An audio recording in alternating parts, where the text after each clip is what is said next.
gudoomiye baarlamaanka jamhuuriyadda federaalka ee Soomaaliya xildhibaanada sharafta leh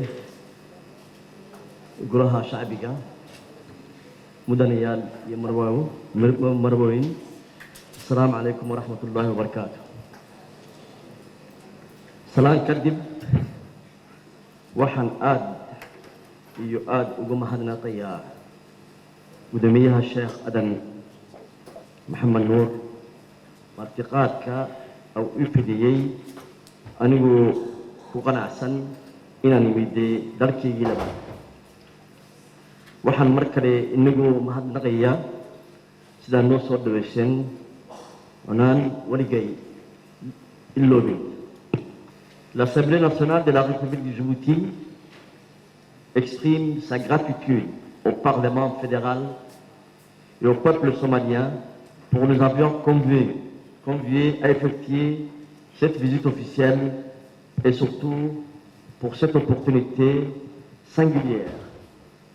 de vous adresser les messages de vos frères et sœurs de Djibouti. Mesdames et messieurs, même si ce n'est pas la première fois,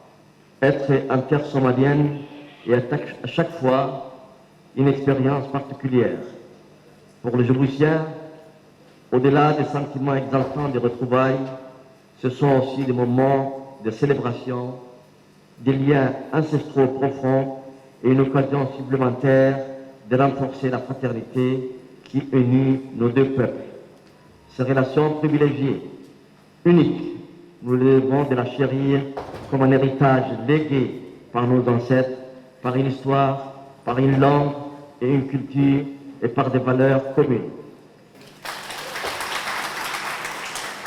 Mesdames et messieurs, honorables parlementaires, en vous souvenant de ce moment charnière qui marque l'histoire, une fierté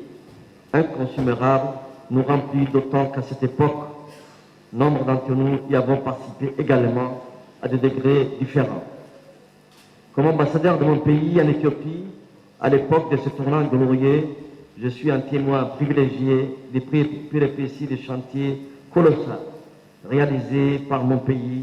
et je tiens à rendre hommage devant l'histoire du rôle incontournable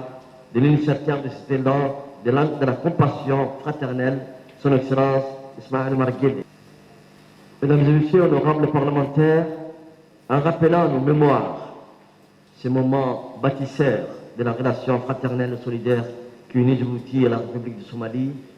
il s'agit aussi de relever une part de la portée significative de cet héritage commun, mais surtout de pointer la nécessité de veiller sans cesse dans nos traductions présentes ou futures à ce que cet héritage soit une boussole. Les preuves de cette tendance sont elles, et on peut la constater dans la coopération bilatérale entre les deux pays et à fortiori des multiples récentes transactions somalo-djiboutiennes. Par exemple, il y a moins de 10 jours, le 21 octobre dernier, le président Hassan Sheikh Mahmoud a effectué une visite de travail axée sur la solidarité continue et le soutien fraternel de nos nations respectives. Et sur l'année en cours, cette rencontre n'est pas la seule fois où les dirigeants somaliens s'activent à échanger leur vie sur les enjeux et le futur afin d'adopter des prises de position communes. Il en va de même au niveau de notre Parlement, qui œuvre de plus en plus au raffermissement de notre proximité avec notamment des contacts au plus haut niveau.